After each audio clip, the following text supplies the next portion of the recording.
नमस्कार news and info Odisha को स्वागत मु सोना। विश्वर सर्वबृहत छात्र संगठन एबीवीपी पक्षर मंत्री अरुण साहू पुष्प पुतलिका दाह। नयागढ़ बहुचर्चित 5 वर्षर झील परी हत्याकांड प्रतिवाद रे एबीवीपी ढेंकानाल पक्षर आज गणेश बजार टाउन हॉल सामने विक्षोभ प्रदर्शन करा जायतिला। जिला संयोजक अरिजित पट्टनायक कहवा कथा जे पूर्वर क्राइम ब्रांच केते बेबिना कुंदुली पीड़िता को न्याय देछि ताकु पूरा Odisha जानिछि।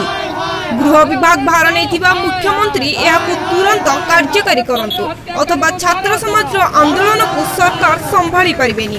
Bureau report news and info Odisha. अधिक खबर जानिबा पई हम चैनल को लाइक शेयर और सब्सक्राइब करंतु। धन्यवाद।